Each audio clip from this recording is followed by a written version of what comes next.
Canada ప్రభుత్వం విదేశీ విద్యార్థులపై కీలక నిర్ణయం తీసుకుంది. విదేశీ విద్య కోసం ఆ దేశానికి వస్తున్న విద్యార్థులను బహిష్కరించేందుకు కెనడా ప్రభుత్వం సిద్ధమైంది.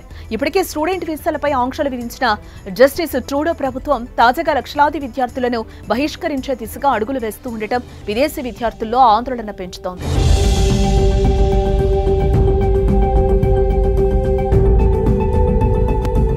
విదేశీ చదువులంటే అగ్రరాజ్యం అమెరికా పేరే ఒకప్పుడు గుర్తుకొచ్చేది. కానీ ఇప్పుడు అమెరికా వీసా నిబంధనలు కఠినతరం చేయడంతో విదేశీ విద్యార్థులు అత్యధికంగా కెనడా వైపు చూస్తున్న పరిస్థితి. గత 10 ఏళ్లలో అక్కడకు వెళ్లే విదేశీయుల సంఖ్య రెట్టింపైందని చెప్పుకోవచ్చు. 2014లో కెనడాకు 2,50,000 మంది వెళ్లగా ప్రస్తుతం అది 4,50,000కు చేరింది. ఈ పెరుగుదలే వారి కొంప ముంచింది. గతేడాది కెనడా జనాభా పెరుగుదలలో విదేశీ విద్యార్థులే 97% ఉండటం గమనార్హం. ఈ నేపథ్యంలోనే అంతర్జాతీయ విద్యార్థుల సంఖ్యను తగ్గించేందుకు కెనడాలో జస్టిన్ ట్రూడో ప్రభుత్వం ప్రయత్నాలను ముమ్మరం చేసింది.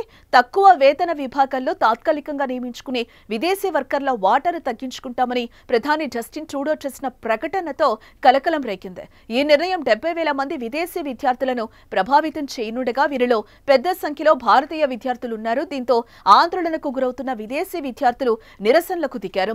ప్రిన్స్ ఎడ్వర్డ్ ఐలాండ్ తో పాటు అంటారియో, మనితోబా, బ్రిటిష్ కొలంబియాలో విదేశీ విద్యార్థులు ర్యాలీలు చేపట్టారు.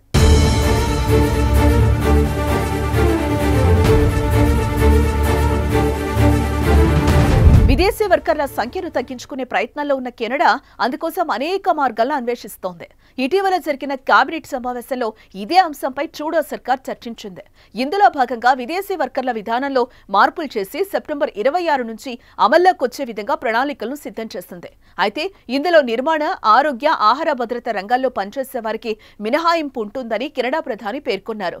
కెనడియన్లు నిరుద్యోగంతో పాటు విదేశీ తాత్కాలిక వర్కర్ల సంఖ్య గణనీయంగా పెరగడంతో ట్రూడో కేబినెట్ ఈ నిర్ణయం తీసుకున్నట్లుగా తెలుస్తోంది. అంతేకాకుండా పర్మనెంట్ రెసిడెంట్స్ అనుమతుల్లోనూ గణనీయ మార్పులపై కూడా కేబినెట్ లో చర్చిస్తున్నట్లుగా తెలిపారు. ట్రూడో ప్రభుత్వం ప్రవేశపెడుతున్న కొత్త విధానం పర్మనెంట్ రెసిడెంట్స్ దరఖాస్తుల సంఖ్యను 25% మేర తగ్గించడంతో పాటు స్టడీ పర్మిట్లను పరిమితం చేయడం లక్ష్యంగా పెట్టుకుందని చెప్పుకోవచ్చు.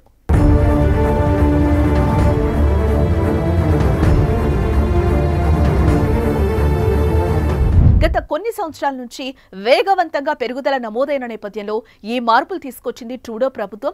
కెనడాలో గత సంవత్సరం జనాభా పెరుగుదలలో దాదాపు 97% మంది ఇమిగ్రేషన్ ద్వారా వచ్చిన వాళ్లే ఉన్నట్లు ఫెడరల్ డేటా స్పష్టం చేసింది. అయితే ప్రస్తుతం కెనడా తెచ్చిన కొత్త ఇమిగ్రెంట్ పాలసీతో దాదాపు 70,000 మంది విద్యార్థుల భవిష్యత్ ప్రమాదంలో పడింది. ఇళ్లు, ఉద్యోగ సమస్యలను విస్తృత కోణంలో చూడకుండా తమ వైఫల్యాలను కప్పిపుచ్చుకోవడానికి కెనడా ప్రభుత్వం ప్రయత్నిస్తోందని అంతర్జాతీయ సిక్కు విద్యార్థి సంఘం ఆరోపించింది.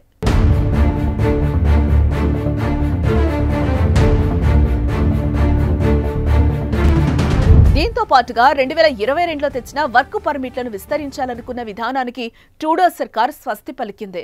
కాగా కెనడా 2023లో అత్యధికంగా 1,83,820 ఫారిన్ టెంపరరీ వర్క్ పర్మిట్లను జారీ చేసింది. 2019తో పోలిస్తే అది 88% అధికం. అయితే కొత్త పాలసీతో ఈ ఏడాది ఈ పర్మిట్లకు భారీగా కోత పడింది.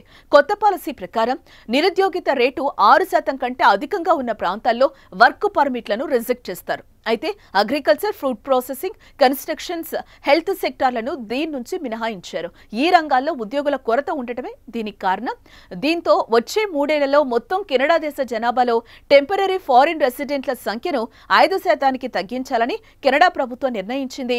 దీంతో బహిష్కరణ వేటు పడుతుందేమో అని విదేశీ విద్యార్థులు ఆందోళన చెందుతున్నారు. కాగా ఇప్పటికే అక్కడ చదువులు, ఉద్యోగాలు చేస్తున్న వారిపై దీని ప్రభావం పడుతున్న నేపథ్యంలో విదేశీయులు అసంతృప్తి వ్యక్తం చేస్తున్నారు.